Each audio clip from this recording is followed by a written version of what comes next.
Previously on The Created. Victor naturally will do a quick investigation, as Lashana is now just trying to catch her breath. She's like, can we stop running, please? It's Victor. Oh, that's 20! 2 critical rolls and a nat 20! Nice! Victor is on a mission. Now, cowering before Victor is a horrid, almost eldritch looking creature. Not sure if you can see it well in that corner there. He's part fish, part man, and part something else entirely. But no matter its grotesque and frightening appearance, this horrific looking humanoid stands terrified of Victor and Lashana. It breathes erratically like it has just run a marathon. Please, no hurt me. The dim do nothing wrong. A low growl rumbles in Victor as he steps towards the dim. Why did you kill that innocent girl's father? What? Kill? No! The dim no kill. The dim just got here. Victor grabs him by the throat. Zadim, grasping for air and unable to reply, sees Victor's crimson eyes flare with bloodlust as Victor's canine teeth begin to extend, gleaming within the darkness. Intense fear floods Zadim's mind. Without hesitation, Zadim suddenly evaporates in a cloud of smoke. Victor, kind of blind in his own rage, he begins to just calm down, and his eyes begin to focus. Only he now stands seeing Lashana in front of him, afraid, pointing her naginata at his throat. Lashana, what are you? Victor's teeth retract back to normal as he slowly holds his hands up. He goes to place one hand on the blade to gently push it away, but Lashana jabs at him. I bet I was just easy pickings for you, wasn't I? Lost, alone, and exhausted, without any friends in sight. Christmas came early for you, huh? No, that's... Shut up! Lucky for you, I can't sleep, so I've got all night. You're the one who killed Giselle's father, aren't you? You just couldn't resist blood-sucking parasite like you. I was with you the whole time. You know that's not true. Do I? For all I know, I could have blacked out again, giving you plenty of time to feed and pretend like nothing ever happened. Well then why am I not covered in blood? Why would I waste my time feeding on the innocent when I could just feed on you? Oh, so you admit it then? You're a vampire. Yes, I am a vampire. Or at least half of one. Images and shattered memories begin to flicker and bombard Lashana's mind to a point where it's much like PTSD, and like some soldiers sometimes have, where they're literally hearing gunfire and explosions when really there aren't any.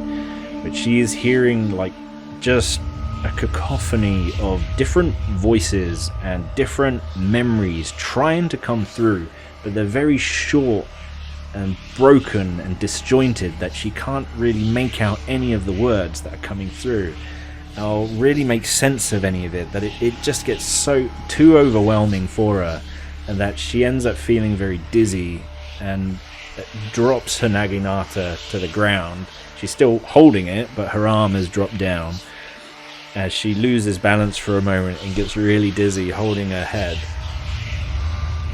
As I now need to roll for the first time, for Lashana, voices from beyond. And this only affects Lashana.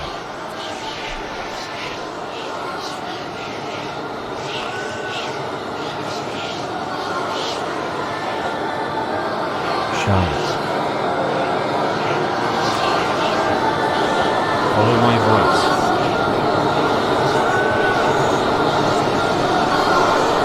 I know you can hear me, Charlotte. You can do it. I believe in you. It's okay, Charlotte. I am here now. Out of nowhere, Victor's story is then interrupted by a cacophony of screams. So Lashana's hearing has come back. Just at that opportune moment where his talking is interrupted by screams, and she's confused at first thinking it might be in her head, but as her blood pressure begins to kind of get normal, the headache is gone, the images are gone, and her eyes are focusing back on the room. She's then able to hear that the sounds are indeed coming from this building. And by its sheer numbers, Victor and Lashana can only deduce it must be coming from the main stage on the other side of the wall. Look, trust me or hate me, something bad is happening, and I'm gonna check it out. Rushing to the backstage curtains, multiple people come and go in a hurry. Make them come and go in a hurry.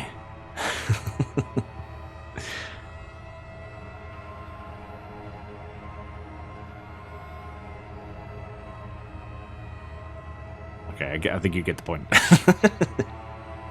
All dressed in black, while others pull ropes and channel spells. It's too much to push past, but Victor spots a side door down a few steps. Get them without moving the... whatever. He heads down towards these steps. The door opens out to the far side of the main stage, out of view from the audience, who all sit in shock and immediately start applauding as a group of acrobats end their performance and the lights dim down. Victor, with his dark vision, at first sees nothing, but as his eyes refocus, he sees stage crew begin reeling on a large castellet. These ones that I had to the side. They reel on this big castellet to the middle of the stage. A theatrical structure of a miniature stage where puppetry is normally performed. They scurry away as a spotlight fades onto the castellet.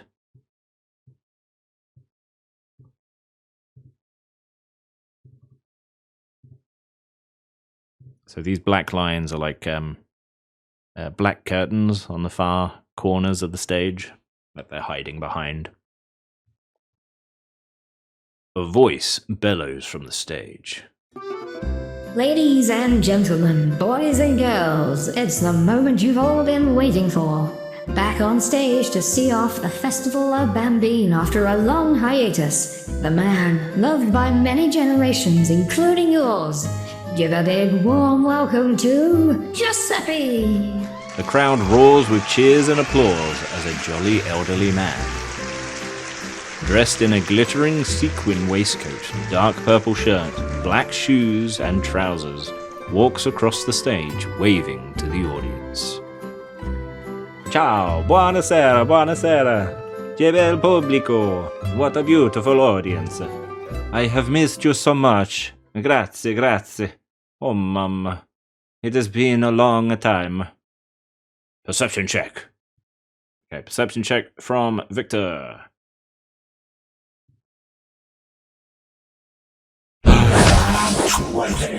Not 20. I want to say it even though I've got the animation for it now. I don't need to say it, but I just feel the need to say it. Lashana, what about you? Perception. You have exhaustion 2. So I believe you have disadvantage. I was about to say, is it going to be like a double nat 20? But it was a double 14. I sensed the double. This wasn't a double nat. The 14, Lashana doesn't see this, but Victor does with his nat 20. You needed to get higher than 18, and overall you got 24. But it was a nat 20, so it succeeds. This perception check comes in a little later, but we just needed to get it out of the way now. So we'll bear this in mind. Okay. A kid from the crowd shouts out something to Giuseppe, but it's hard to make out what he says. What was that? It's okay. Don't be shy now. Multiple children who heard the first shout out, Where did you go, Giuseppe? Oh, Santa Maria, where did I go? Oh my, it's such a long time ago, you don't want to know. Tell us, Giuseppe. Yeah, tell us. Come on, Giuseppe, we missed you. Oh, Mama. Where do I start? Well, I can't tell you the whole story, or we'll be here all night. Your mama and papa need their beauty sleeper after all. My daddy sleeps all day. He'll be okay. He'll be okay, huh? Well, I'm not gonna hold you up all night, but the reason I've not taken part in the Festival of Bambine for all these years is it's because I lost someone very dear to me, and the love of my life. She died. A young girl shouts out, Were you sad? Oh, darling. Si ero triste. I was very sad. There is a brief silence for a moment. But enough about me. I have someone I wish to introduce to you. Victor, with his nat 20, sees a look of concern on Giuseppe's face as he says that he has someone he wishes to introduce. He is my latest creation, and by some miracle he has come alive. Please welcome your new friend, Figlio. A spotlight comes on stage left as a young wooden boy steps into the light.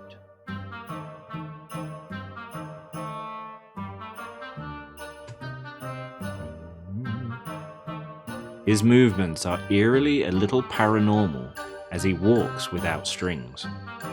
He seems to glide a little before each step. I'll probably say that these two have maybe moved down a bit as well, keeping out of shot of the audience. These two are more than likely seen Victor and Lashana, but they're not too bothered. They would, Victor and I guess Lashana with the 19, they would see that these, like, the man is selling, he's got like boxes of bits of food and snacks, but they're currently closed up at the moment. And the lady to one side has got lots of paperwork and small bits of paper. You can naturally assume that she must be the person who's selling the tickets for the show. Where was I? Yeah, the Figlio, he seems to glide a little before each step. Victor can only conclude he must be a type of wooden warforge, as it appears to imitate a child very closely. A golem would be very soulless in its movements, and would have little to no personality. The crowd sit in shock and awe at Giuseppe's latest creation. I completely forgot to roll the nat 20 table, didn't I? Let's do that now. Alright, here goes.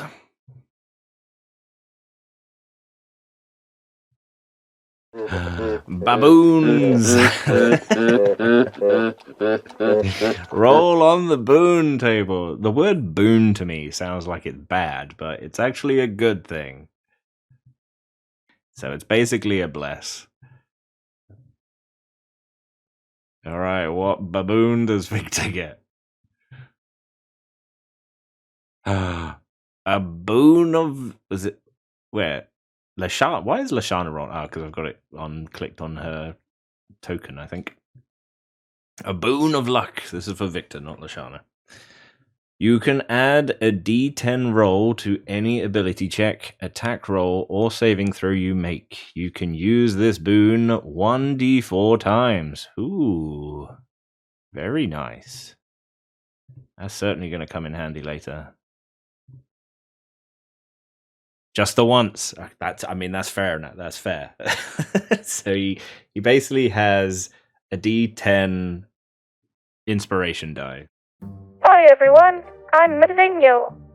Giuseppe interrupts. Don't you mean Figlio? The wooden boy looks at Giuseppe for a moment. Oh, yeah, Figlio is my name. Well, aren't I silly? Well, boys and girls, you must be dying to hear a story, right? The children shout out, "Yeah!"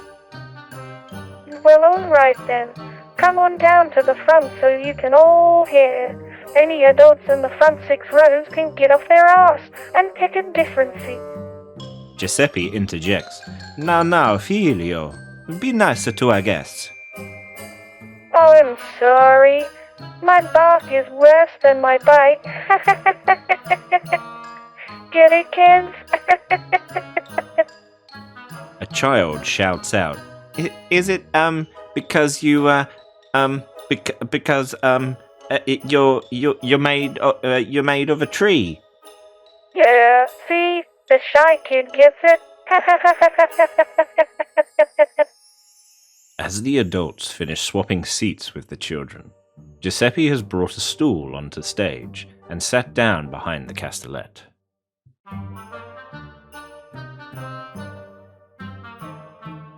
Figlio climbs onto Giuseppe's knee as the light dims around stage with only the castellet left in view. Music plays as Figlio begins a traditional story of Bambine. Once upon a time, long, long ago, in the far Deputies, you must come with me quickly. I have the suspect in custody.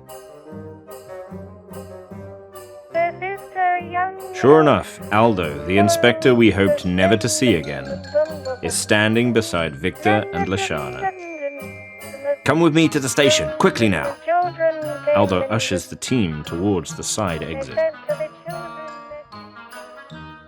Due to Victor's nat 20 in perception earlier, whilst they're being ushered out of the theatre, Victor will start to see something moving behind the audience at the rear of the auditorium. Something small slowly climbs up the back of the seats. His attention then snaps to the other side of the theatre where a man is holding his neck, as more small shadows climb up behind the audience before you are pushed out the door by Aldo. You caught the guy. You mean the one we were chasing? The very same. Excellent work, Aldo. We better hurry before he's able to escape again. Aldo, lead the way.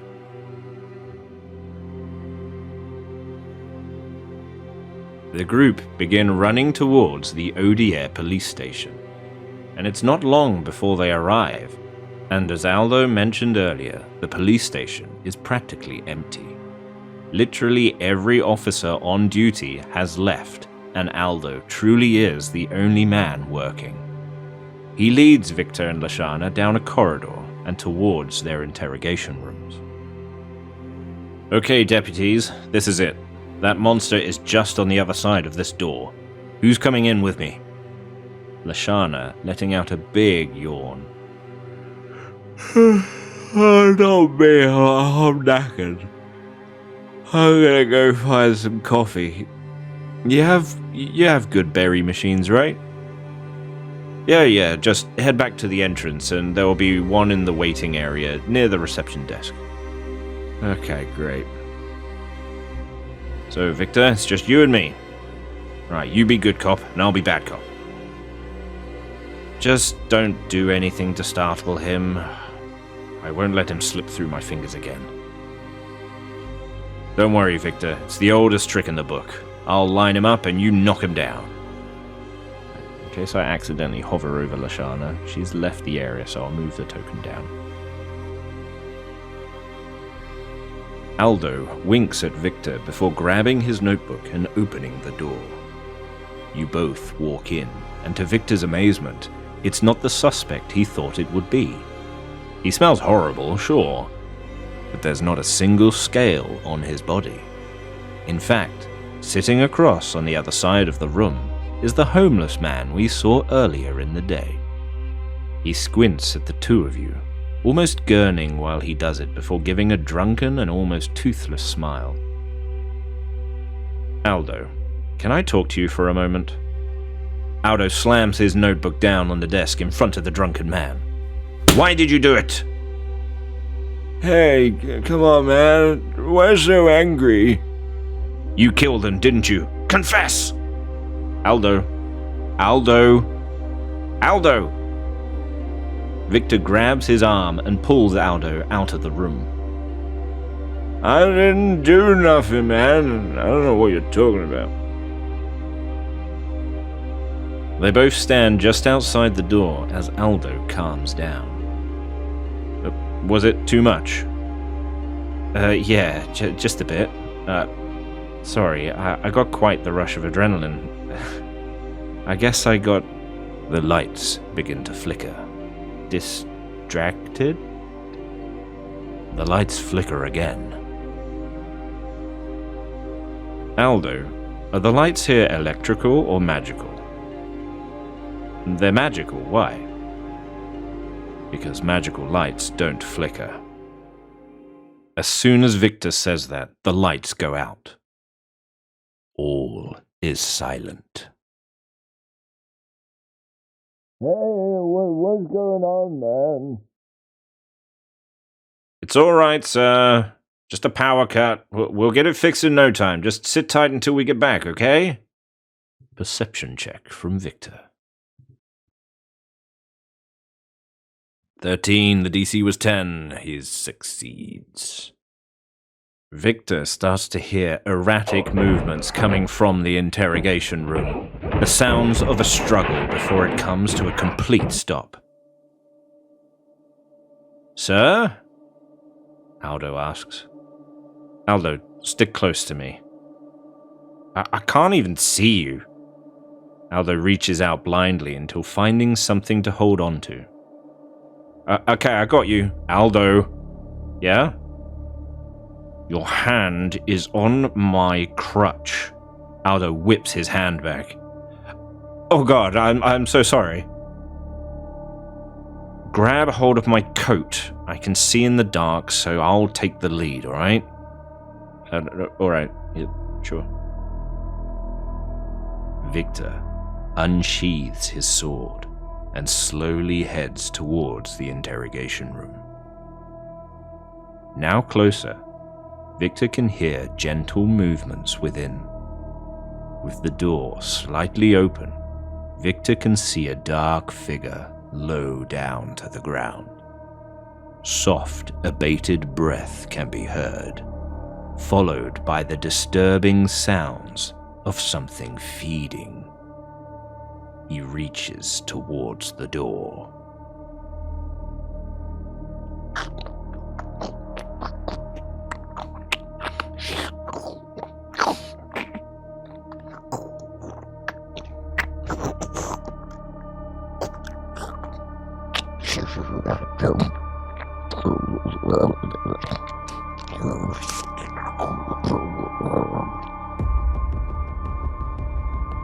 What is it? Victor, without hesitation, slams the door shut and feels a heavy force ram right into it. Victor then punches Aldo 3 times in the shoulder. Shut the fuck up! Ow! Jeez! I'm sorry! Are you trying to get us killed? No, I just can't see. Shut up! Now on, no talking. Okay. Victor sighs. It knows we're here now, so be ready. Don't do anything unless I tell you to, got it? Oh, okay. Victor reaches for the handle. The room, now silent, sits waiting. We're gonna do a stealth check now. DC 16. With a 12. Gently pushing the handle, the door creeps open. Victor pauses before opening the door further and stepping inside. He takes a brief scan of the room. The creature is gone. The chairs toppled over and thrown to one side. The table broken, splattered with black liquid as a body lays motionless on the floor. The same black ichor scattered across the walls as a thick pool oozes slowly across the floor towards Victor. The gentle smell of iron fills the air around him. Blood. The smell, arousing the vampire within him, causes his canine teeth to extend. I feel like this is an Oracle moment. We haven't spoken to the Oracle in a while now. Because I've had plenty of time to plan things and think things over. I've not needed the Oracle. And I feel like I want to use the Oracle this time. I want to know how long Victor has been without blood. However, I can't ask that question because it needs to be a yes or no question. So, has Victor been without blood for a very long time? Yes. Okay, so that answers my question then. So Victor's desire to feed, his cravings, he's been holding them at bay for a very long time.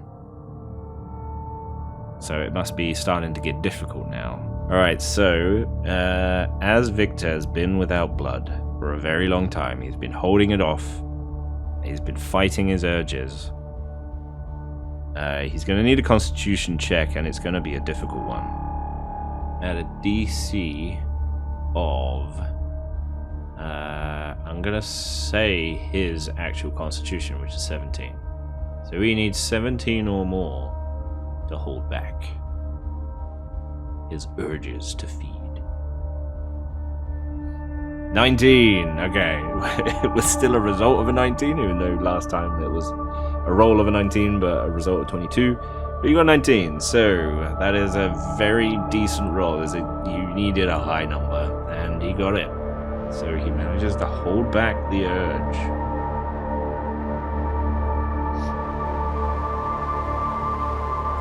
It's a shame, because I had kind of a cool thing in mind if he did fail, but never mind. If I do remember, I'll make a bonus episode at the end of the campaign of things we missed and things that could have happened but didn't. So I'll make a note. I'll put this to one side and, I'll tell you what would have happened had he failed. Okay, success. Victor's unsatiated hunger claws at his body as the feeling intensifies. His bones ache as his ribs fill like multiple stabbing pains, before eventually calming down to nothing more than the feeling of an empty stomach. Victor's fangs slowly retract, crunching like someone grinding their teeth. His mind feels clear and his vision refocuses to see the interrogation room exactly how they left it. The room is fine. Table and chairs, they remain in their proper position. There's no blood. And the homeless man is still seated, trying to blindly peer through the dark. Hello? Is anyone there? It's okay, sir. I was just checking that you're all right. Don't leave the room, okay? Oh, okay. Victor vacates the room, confused in a daze. You know you can't fight it forever. The voice echoes all around Victor like a bad memory, recognizing it instantly, making the hairs on the back of his neck stand on end. Mother. One day, you'll have to accept who you are, who we are. Victor frantically looking around either side of the hallway, scanning the doors, the ceiling, anywhere she could be hiding. I'm not a monster like you.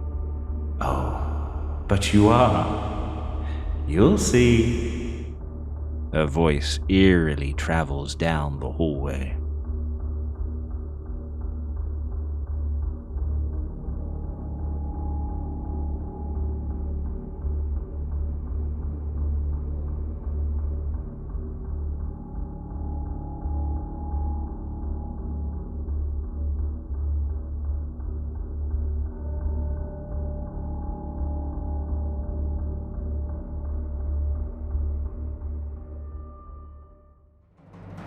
Ladies and gentlemen, boys and girls, it's the moment you've all been waiting for. The voice in my head is making me trip up on my words. Give a big warm welcome to Giuseppe. Giuseppe! Now this one, cartoon woman. That doesn't sound like a woman. It sounds like a chipmunk.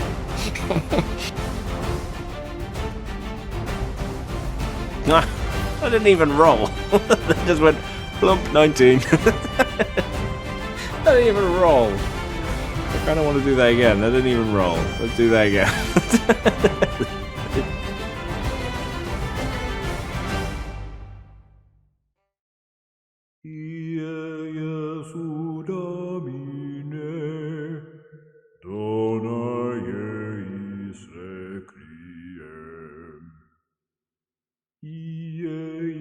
Jesu Domine.